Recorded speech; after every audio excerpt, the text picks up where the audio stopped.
Đây là thủy điện 4, thủy điện 4 sông Sê Đơ Pốc nha.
Đi lên trên thủy điện 4 sông Sê Đơ Pốc nha.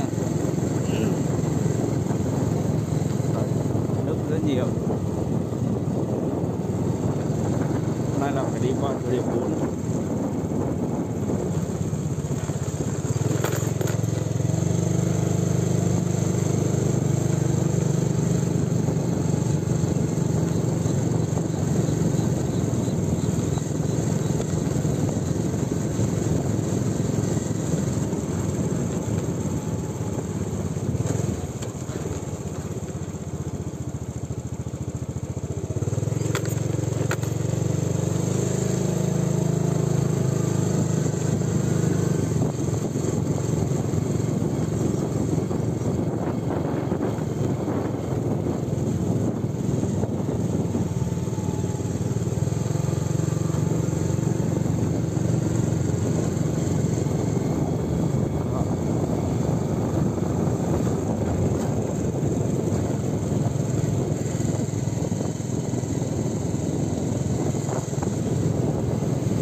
Rất rộng, rất lớn luôn thủy điện.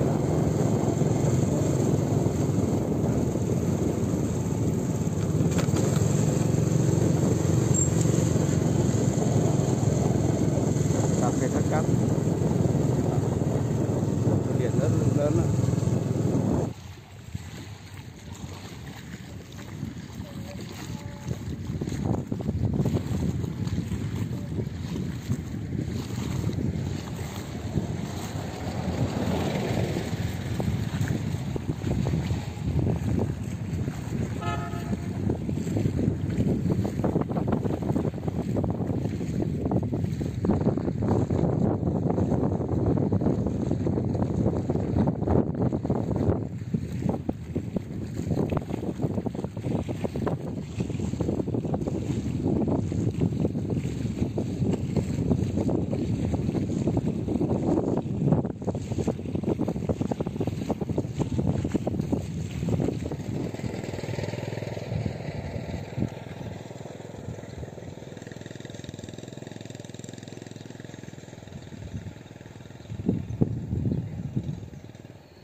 xuống em xúc nha.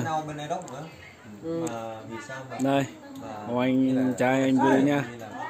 Đó, anh Võ, bạn rể, xong rồi anh em mình ngồi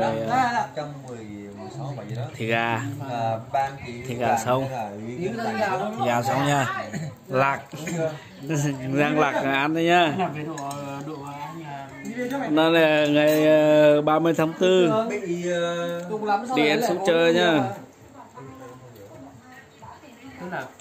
Tức là anh, ý của anh là nói là có một số người là uống rượu, có một số người uống bia nhá. Rượu đây mà hú đây đó, đằng sau mà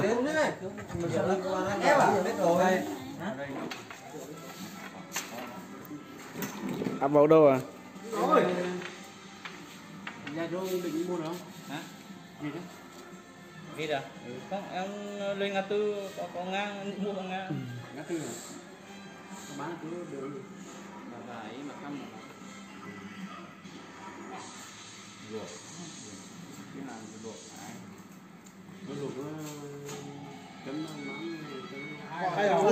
Dễ cười kìa. Ở đâu? Cười tí. Con bé Cười tí.